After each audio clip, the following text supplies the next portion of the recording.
안녕하세요. 지금 이 사람 임수민입니다. 경제적으로 힘들고 일이 잘 안 풀리다 보면 목표를 향해 정진하다가도 손을 놓고 싶을 때가 있는데요. 소설가 전민식 작가도 그랬습니다. 글만 쓰면서 살고 싶었지만 형편이 따라주질 않아서 수십 개의 직업을 가졌고 온갖 아르바이트를 해야 했는데요. 그런데 이런 삶의 진한 경험을 글로 녹여내며 독자들의 공감을 얻어냈고 수차례 도전 끝에 47살의 나이에 세계 문학상을 수상하며 작가로 공식 인정을 받았습니다.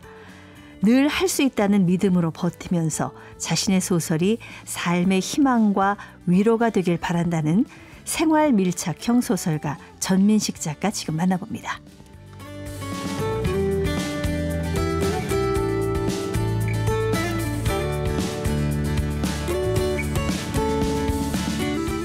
전민식 작가님 모셨습니다. 안녕하세요. 네, 안녕하세요. 네, 우리 전민식 작가님 굉장히 많은 경험을 하신 분이다. 정말 다양한 아르바이트를 하신 분이다. 그 경험들이 작품에 다 녹아 있어서 어떻게 보면은 생활 밀착형 작가라고 예.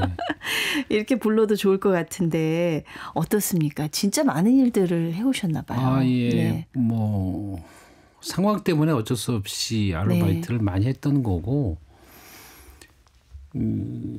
아르바이트를 하게 된 뭐 여러 가지 이유 중에 하나는 우선적으로는 글을 쓰는 삶을 선택을 했기 때문에. 네네. 근데 이제 글을 쓰면서 좀 정규직 직장 다니는 분들한테는 죄송하고 미안한 이야기이긴 하지만, 네. 정규직 직장을 다니면서 사실 글 쓴다는 게 쉽지가 않아요. 가능은 네. 하는데 네. 불가능한 건 아니지만, 그리고 이제 장르 구분으로서 단편 같은 것들은 써낼 수가 있는데 장편은 좀 많이 어렵습니다. 그래서 네. 뭐 저는 장편을 쓰는 작가로 좀 알려져 있고, 예. 근데 장편을 쓰는데 시간이 짧아야 1년이 걸리니까 네. 그 영속성을 유지를 하려면 정규직 직장을 다녀서는 정말 어렵죠. 그렇지만은 또 생활은 해야 되고. 예, 생활은 해야 되니까 네. 뭐 영속적이지 않은 일들을 어쩔 수 없이 많이 하게 되는. 예. 네. 도대체 전민식 작가님이 거쳐간 아르바이트가 얼마나 될까요? 몇 종류는 한번 세어 보셨어요?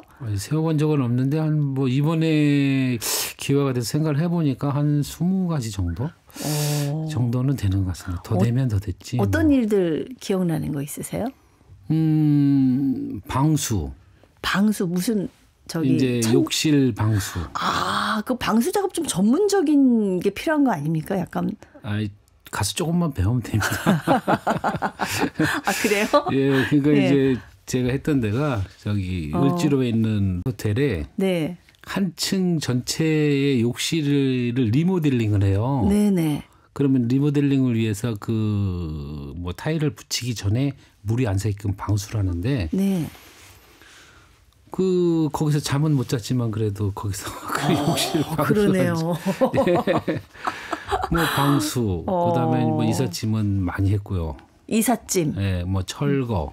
철거. 이제 여기 이제 스튜디오를 좀 새로 리모델링 한다 그러면 철거를 싹 뜯어내야죠. 예. 철거. 그리고 뭐 이제 주방장도 하고 DJ도 하고. 주방장은 요리를 좀 해야 하는 거 아닙니까? 그렇죠. 요리 좀 잘하세요? 잘은 하지는 못하지만 열심히 합니다. 아무튼 저기 양식 주방장에서. 네.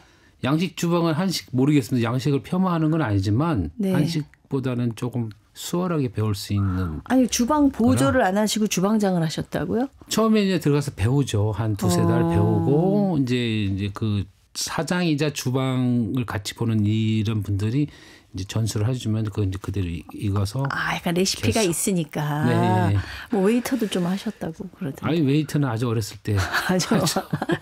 나이 들면 웨이터 안 써주나요? 네, 안 써줍니다. 네. 저기 뭐 결혼식장에도 아르바이트 할 게 있나요? 네, 그것도 이제 결혼하기 전에 있는데 지금은 아마 거의 안 할 겁니다. 근데 이제 과거에는 뭐 이유는 잘 모르겠지만 하객이 너무 적어서 상대 측 부모에게 자신들이 너무 이제 뭐 없어 보인다는 기 안 죽으려고. 기 안 죽으려고 그래서 대량으로 모집을 한다 하객을. 야, 그런 건 얼마나 줘요? 그때 기억으로 한 5만 원, 3만 원에서 5만 원쯤 그 사이로 받았던 것 같아요. 그건 좀 편한 아르바이트 같아요. 좀 근데 가서 밥 그렇게 먹으면 많지가 되잖아. 않아요. 아, 그건 좀 드물게 있고. 네. 정말 그 다양한 경험을 하셔서 그 제가 볼 때는 작품이 굉장히 풍성해질 수밖에 없겠는데요. 굉장히. 그러면 좋겠습니다. 앞으로도. 그러면 우리 전민식 작가님 네. 그 많은 그 아르바이트 중에서 가슴 찡한 일들도 있었을 것 많죠. 같고 혹시 기억에 남는 경험이 있으시면. 근데 여러 일들이 있었는데 유독 기억에 남는 게 네. 아무래도 강남 모 지역의 그 비닐하우스촌이 철거될 위기에 철거되는 과정이 네. 있었어요. 거기서 이제 뭐 나가셔야 하는 분들이었는데 할머니하고 손녀하고 그래서 이제 저희가 이제 보통 이삿짐을 날르러 가면 운전사 1명하고 무거운 물건이 있을 경우를 대비해서 2명의 인부가 나가서 총 3명이 나가는데 살림이 거긴 단출하니까. 네. 네. 그런데 가서 보니까 뭐 살림들 그야말로 정말 없고 손녀는 어디론가 사라졌고 보이지 않고 아니 네. 없어진 게 아니라 창피하고 그래서 얼굴 안 비치고 예. 그 이삿짐을 날라주고 아무튼 더 그때 그게 꽤 오래됐는데 그때 왕십리로 이사를 갔었던 것 같아요. 예. 근데 지금은 왕십리도 거의 다 개발이 돼서 그런 지역이 좀 드문 걸로 알고 있는데 네. 근데 이제 뭐 이삿짐을 끝내고 방 한 칸 얻어서 가신 거예요. 예. 그래서 이삿짐 끝내고 이제 이사 비용을 주신다고 주시는데 네, 네. 근데 이제 그분 아무튼 그때 그 운전하셨던 그분이 야 우리 이거 그냥 가자. 왜요? 이제 뭐 우리보다 더 못 사는 분들이니까. 그래서 그냥 그 돈을 그냥 그대로 돌려주고. 네. 하긴 이삿짐 일 해보시면 그 살림살이 보면 이 집 식구들이 어떻게 살았겠구나 그런 게 딱 보이죠. 보이죠. 근데 도저히 그 힘든 이삿짐 하고 나서도 돈을 챙겨 올 만한 그게 아니셨던 거죠. 예. 또 그런 일들도 있으셨군요. 예. 그 30살 다 돼서 작가가 되고 싶어서 문예창작과에 늦깎이 학생으로 입학하셨다고요? 그거는 아닙니다. 그건 아니고요. 그래요? 그 쓰기는 이제 고등학교 때부터 꿈은 이제 작가가 꿈이었고, 네네. 그리고 이제 고등학교 졸업하자마자 그 대학 첫 번째 간 대학이 국문학과입니다. 원래 국문학과를 다니셨네요. 예. 근데 무슨 문예창작과에 또 갈... 다니다가 1년을 다니다 보니 네. 좀 너무 오만해가지고 제가 이게 문학하는데 무슨 이게 공부가 무슨 필요 있냐 해가지고 그만두고 그랬군요. 그때부터 이제 뭐 체험이 필요하다. 내가 세상을 모르니 세상을 알기 위한 어떤 삶을 살아야겠다 해서 그런 쪽의 삶을 살았던 거고 그러니까 여전히 오만했던 거죠. 네. 근데 제가 이제 저 혼자만의 세계에 갇혀 있다 보니 편견도 심해지고 네. 편협함도 발생하는 것 같고 그래서 야, 이게 안 되겠구나 해서 다시 공부를 해서 네. 그때는 그리고 또 국문학과를 지원할 때는 문예창작학과라는 게 있는지도 몰랐습니다. 그때는. 예. 30쯤에 보니까 문예창작학과도 있고 마침 제가 고등학교 때까지 공부를 좀 잘해서 네네. 입학하면 장학금도 준다 그러니까 그래서 문예창작학과 그때 다시 가서 공부를 하게 됐죠. 그래서 그렇게 뒤늦게 대학 생활을 또 하게 되신 거였군요. 네. 하지만 진짜 만만치 않으셨던 것 같아요. 공부하면서도 그렇고 또 글을 쓰기 위해서 굉장히 많이 고생하신 것들이 작가님 작품마다 좀 많이 등장을 하는 것 같습니다. 거의 대부분 제 경험들이 다 들어있기도 하고요. 그리고 글 쓰는 분들이 대부분 그러는 것 같아요. 뭐 자기가 경험한 이야기고 그다음에 뭐 자기가 살아온 삶에서 그 글의 씨앗을 찾기 때문에 뭐 저 역시 마찬가지고요. 네. 글을 쓰기 위해서 경험을 했다기보다 그냥 삶을 유지해서 삶을 살기 위해서 경험했던 것들인데 그게 이제 나중에 제 안에 녹아서 이제 뭐 글로 나오는 거죠. 네, 결과적으로는 뭐 물질적인 건 아니지만 자산이 된 거죠. 하지만 정말 빛은 뒤늦게 보셨더라고요. 네. 우리 전민식 작가님을 알린 작품 하면 소설 개를 산책시키는 남자. 예. 예, 2012년 8회 세계문학상 수상을 하셨는데 그때 나이가 47. 예, 47이었죠. 야, 진짜 그때 진짜 어떤 감정이셨어요? 수상 소식을 듣고. 뭐 그때 이제 그때 생각하면 지금도 좀 뭉클하기도 한데 예. 그 설날 저도 이제 그때는 결혼을 한 상황이다 보니 네. 이제 뭐 본가도 가고 처가도 가고 근데 이제 본가나 처가에 가면 아무래도 비용이 드니 그 단시간 할 수 있는 아르바이트를 해서 돈을 마련해서 다녀와요. 네. 추석 때도 그렇고 설에도 그렇고 보통. 네. 그래서 뭐 한두 달 전에 미리 계획을 짜서 뭐 인력 시장을 나가거나 뭐 그래가지고 그래서 다녀오고 그러거든요. 네. 그러고서 이제 처가에 갔다 오고 저희는 이제 다만 이제 정규직 직장을 다니는 사람들이 아니다 보니 연휴 끝나는 날 올라오지 않고 그 다음 날이나 그 다음 날 올라오거든요. 네. 아무튼 그렇게 해서 올라와서 짐을 풀고 앞으로 다음 달에 어떻게 살지라고 둘이 심각하게 얼굴을 쳐다보고 있는데 전화를 받은 거예요. 예. 근데 그 전화가 이제 뭐 아무튼 당선 소식이었고 그래서 제가 그때 느꼈던 건 뭐냐면 야 이게 지치지 않고 한우물 파니까 물이 나오긴 나오는구나. 네. 야, 그 전에도 뭐 신춘문예님 뭐 무슨 예. 다양한데 다 도전해 보셨을 거 아니에요? 했죠. 예. 얼마나 많이 떨어져 본 것 같으세요? 근데 이게 좀 신춘문예든 뭐 신춘문예하고 장편소설 공모상하고 도합을 하면은 그래도 한 20번 가까이 되는 것 같아요. 20번 가까이 되는데 이게 처음에 응모를 했다가 이제 보통 방식이 이제 응모를 하면 마지막에 테이블 위에 2편이나 3편이 남아요. 네. 이 작품을 뽑을 것인가 심사위원들이 저 작품을 뽑을 것인가. 예. 그래서 보통 심사위원들은 홀수로 뽑아요. 홀수로. 네. 왜냐하면 이게 경중을 가기 어려울 그렇죠. 때. 뭐 2대2, 뭐 3대3 이렇게 되면 안 되니까. 그래서 홀수로 뽑아서 마지막에 거수로 이제 결정을 하는데 그럴 정도 이제 최종심에 올랐다는 건 그런 정도의 작품의 수준이라고 보시면 되는 건데. 그게 최종심은 계속 올라가셨나 봐나. 수도 없이 올라왔죠. 수도 없이. 마지막에 그냥. 예. 그러니까 마지막에 떨어지고 그러니까 야, 이 다음에 한 번만 더 하고 그만둘게. 와이프한테 아내한테 그러면 그래야 당신 아까우니까 한 번만 더 하자. 그래가지고 한 번 더 아무튼 1년 고생해서 작업하면 하고 응모한 후에 이번 떨어지면 정말로 내가 뭐 다른 일을 하겠다. 그 마음을 먹고 있는데 또 최종심에서 떨어지고. 그러니까 이제 와이프도 저한테 이제 확 뭐 결정적으로 뭐 어떤 다른 일들에 대한 권유도 못 하고 저 자신도 무언지 잘 모르겠지만 이 고비 하나를 넘어가야 되는데 예. 이 고비에서 이제 그만두면 앞으로 나머지 인생들이 다 이렇게 꺾일 것 같다는 생각이 들어서 결국에는 뭐 47살까지 갔죠. 정말 그 제일 힘든 게 희망 고문이라고 하더라고요. 네, 맞습니다. 예, 정말 될 것 같은데 네. 아예 안 된다 싶으면 접고 딴 길 가면 그쵸. 되는데 될 것도 같은데 그 문턱에서 그 한 20년 넘게 무명 작가이셨던 그런 거죠? 셈이죠. 네, 그런 예. 셈이죠.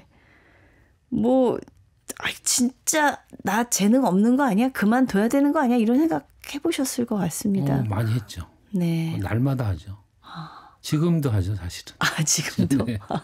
지금도 하는데 예.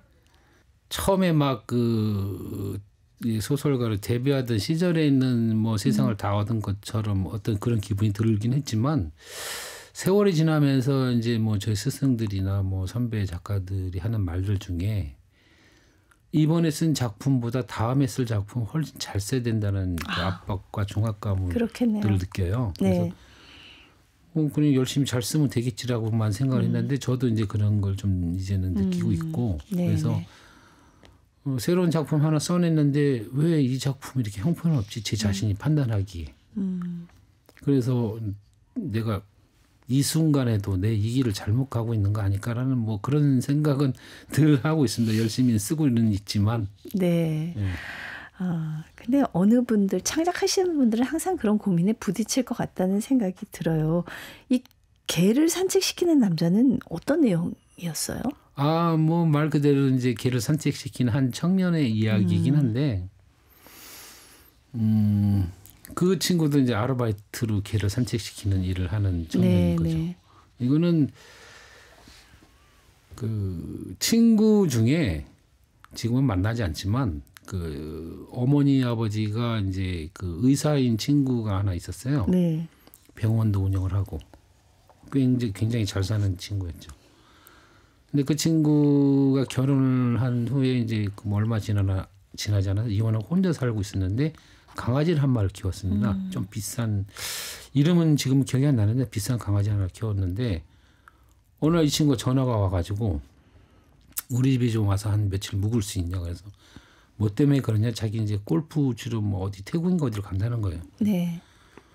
그 시절에 골프는 굉장히 비싼 스포츠였고 지금은 대중화되어 있지만 네. 그 저야 그 뭐 따뜻한 아파트에서 뭐 먹을 거 다 뭐 챙겨주고 뭐 지낼 수 있는 개만 산책시키면 돈 준다는데. 그러니까. 네, 그래서 그래 갈게 그래가지고 가서 이제 개 산책시키고 개 밥 먹이고 개하고 이제 며칠 정이 들었죠. 그래서 네. 그 단지 산책을 하면서 개 산책시키는 사람들 보고 그게 단초가 됐고 거기서 모티브를. 네. 그런데 어느 날 타임지에 그 개를 산책시키는 청년의 사진이 실렸어요. 네. 미국이 실업률이 굉장히 높아져가지고 미국 청년들이 뭐 취업을 힘들어하면서 아르바이트로 이런 일도 하더라는 타이틀로 타임지 그 사진이 한 장이 실렸는데 그게 이제 맞아 떨어지면서 이야기가 나온 거죠. 네, 그러셨군요. 네. 근데 사실 그 무명 작가 20여 년 하시면서 대필로 쓴 책이 한 50권이 넘는다는 얘기를 예, 그 정도 들었는데 되는 것 같습니다. 그중에 베스트셀러도 나왔다고요? 여러 권 나왔죠. 와, 그럴 때 마음이 어떠셨어요? 대필 작가는 앞에 못 나서는 거죠? 아니 이제 뭐 나서지 않죠. 나서지 않고. 근데 그 대필해도 되는 건가요? 저는 일단 그걸 잘 몰라서. 뭐 대필은 어쨌든 제가 가지고 있는 뭐 글 쓰는 능력을 그 사람들이 필요로 해서 산 것이긴 한데 어떤 분들은 밝히세요. 난 대필을 썼습니다. 내 얘기를 하고. 예. 그리고 공개적으로도 뭐 전민식 작가가 이야기를 마무리 지어줬습니다라고 얘기하기도 하는데 안 하는 사람이 거의 대부분이고. 그냥 본인이 쓴 척하는 거죠? 네, 그렇죠. 네. 그냥 한 대표적인 책은 그 제목을 말씀드릴 수는 없고 거의 이제 몰락해가고 있는 출판사가 그 책 한 권으로 자기네가 새 들어있는 건물을 샀어요. 와, 굉장히 큰 속된 말로 대박이 터졌죠. 우리 전 작가님하고는 인연이 없었던 걸로. 네. 예. 자, 이렇게 이제 정말 우여곡절 글을 쓰기 위해서 힘든 길을 걸어오셨는데 반가운 소식입니다. 작년 말에도 이제 드디어 신간 소설이 또 나왔습니다. 길 너머의 세계. 여기에도 또 우리 작가님의 경험이 좀 묻어 있는 것 같습니다. 어떤 내용인지 잠깐 소개를 해주시겠어요? 이 책은 뭐 수목장에 관계된 이야기고요. 네. 이제 제가 지인이 마침 수목장을 개장을 한 후에 뭐 이제 운영할 사람이 필요하다고 그 권유를 받아서 가게 된 케이스였습니다. 그러니까 이게 이제 일반 어쨌든 뭐 납골당이나 그런 공간들과는 좀 다르게 사람이 없어요. 사람이 없고 그리고 거기서 운영하는 나무 사용 비용이 좀 굉장히 좀 비싸서. 저 수목장 생각보다 좀 비용이 높더라고요. 예, 저렴한 데는 굉장히 저렴한데 비싼 데는 굉장히 비쌉니다. 거기서 어떤 일을 하셨어요? 이제 뭐 유족들이 오면 유족 안내하고 나무 고르게 하고 그다음에 나무를 결정을 하면 어느 나무 아래에 묻히고 싶다 결정을 하면 그 나무 아래 이제 그 유골을 뭐 묻을 수 있는 안치할 수 있는 구덩이 마련하고 뭐 안치하고 그런 일을 하는 거죠. 네. 그래서 사실은 그 쉽지 않은 일이라고 들었어요. 젊은 사람들이 와서 보고 그냥 기겁하고 그만두고 하죠. 잘 안 하려고 하죠. 그럼 참 많은 그 죽음을 대하시면서 네. 사실 사람이 한 줌 재가 된다고 그렇죠. 하는데 죽음이란 무엇인가 이런 생각 많이 해보셨을 것 같습니다. 많이 하죠. 많이 하게 되죠. 예. 뭐 좀 낯설고 다른 세상으로의 길? 그 정도. 제가 받아들이는 죽음은 그렇습니다. 좀 낯설죠. 뭐 전혀 다른 세상의 이야기니까. 근데 네. 단절이 아니고 연결이라고 보고 있고, 그리고 제가 쓰는 소설의 대부분 그런 이야기들이 다 들어있거든요. 그러니까 뭐 우주 안에서 별 하나가 완전히 이제 소멸해서 사라진다고 하더라도 그 별들의 잔해가 우주 안에 있지 우주 바깥으로 나간다고 생각하지 않거든요. 네. 그래서 그럼 그 질량은 우주 안에 그대로 있는 거죠. 그렇죠. 그래서 우리가 설령 제가 지금 70kg의 몸을 가지고 있는데 이 몸을 뭐 이제 화장을 해서 한 줌의 재로 남았다고 하더라도 그러면 나머지 이 한 줌에 제가 한 1kg 정도 되고 나머지 69kg는 어디로 갔을까? 저는 늘 그런 생각을 하면서 작품을 쓰고 있었는데 그럼 69kg는 어딘가 우주 어딘가에 있겠죠. 네. 그 길 너머의 세계 이번에 예. 내신 그 소설에 너머를 찾아오는 사람들에게 너머는 끝이고 마지막이며 다른 세상이었다. 네. 예. 그러니까 다른 없어진 것이 아니라 다른 곳이죠. 다른 세상으로. 네. 예. 조금 알 것도 같고 저도 잘 모릅니다. 저희가 뭐 모를 것도 같고. 네, 저희 그냥 사유지. 예. 이 소설을 통해서 길 너머의 세계를 통해서 어떤 얘기를 하고 싶으셨어요? 그 뭐 우리나라 요즘에 참 어이없는 어떤 사건들이 좀 많이 일어났지 않습니까? 네. 그 중에서도 죽음과 연관된 여러 사건들이 많이 일어났었는데 네. 이 소설의 출발은 사실은 세월호부터 출발한 소설입니다. 세월호부터 네. 출발했고 그 사건이 터졌을 때는 그 아픔을 그들의 아픔을 내가 소설을 써냈는데 그 활용하는 사용하는 그렇게 표현하는 게 맞는지 잘 모르겠지만 그 즉시는 그렇게 받아들여서 이 아픔을 자기네들 이야기로 만들지 잘 않거든요. 왜냐하면 네. 그들의 아픔을 내가 내 작품 쓰는데 뭐 사용한다라는 그런 작품의 오브제로밖에 인식하지 못한다는 그런 인식이 가치이기 때문에 네. 이제 저도 이제 그때부터 그 생각을 쭉 해왔던 중에 뭐 가까운 지인은 아니지만 이혼한 후에 이제 뭐 나름 성실하게 살고 있던 한 중년 남자가 있는데 그 딸 아이가 이제 그 엄마하고 살다가 그때 이제 그 사고로 이제 딸을 잃은 거예요. 네, 네. 그래서 그 뭐 술을 한 번 먹은 적은 있는데 그래서 뭐 이혼이야 뭐 성격 차이로 이혼했지만 그래도 열심히 살아가던 사람인데 네. 근데 삶의 모든 의욕을 다 잃고 있더라고요. 그래서 이제 길 너머의 세계는 어쩔 수 없이 억울한 상황을 맞이해서 있는 어떤 여러 사람들에게 억울하지만 어떡하냐 이걸 견뎌내야지. 네. 그리고 그 당신들이 보지 못하는 그 분들은 당신 어깨에 있든 공기로 내려앉아 있든 당신이 집에서 예뻐하는 강아지로 와 있든 사라지지 않았다. 사라지지 않았다라는 그런 어딘가 메시지는 어딘가 있을 것 같아요. 존재한다는 말씀을 하고 싶으셨군요. 예, 맞습니다. 네. 그 요즘은 이제 예. 아르바이트 안 하시고 글만 쓰세요. 합니다. 합니다. 요즘에는 배관사로 일합니다. 아, 요즘도. 예. 아직도 글만 써서 생활하기는 힘드시군요. 예. 근데 부인도 작가신데 네. 두 분이 굉장히 그래도 뭔가 서로 이해해주고 네. 위로해주고 하기 때문에 지금까지 가능하죠. 포기하지 않고 오신 게 네. 아닌가 싶습니다. 방송 나오셨으니까 부인한테 한 말씀 하셔도 좋고요. 또 올 한 해 소망이 있으시면 얘기해 주시죠. 아내한테는 늘 고맙죠. 왜냐하면 글 쓰는 사람의 삶을 이해를 못했으면 벌써 갈라섰겠죠. 근데 본인이 글을 쓰는 작가이고 그러다 보니까 어느 누구보다 이제 글 쓰는 삶에 대해서 이해를 많이 해주고 거의 완벽하게 이해를 하죠. 본인도. 네.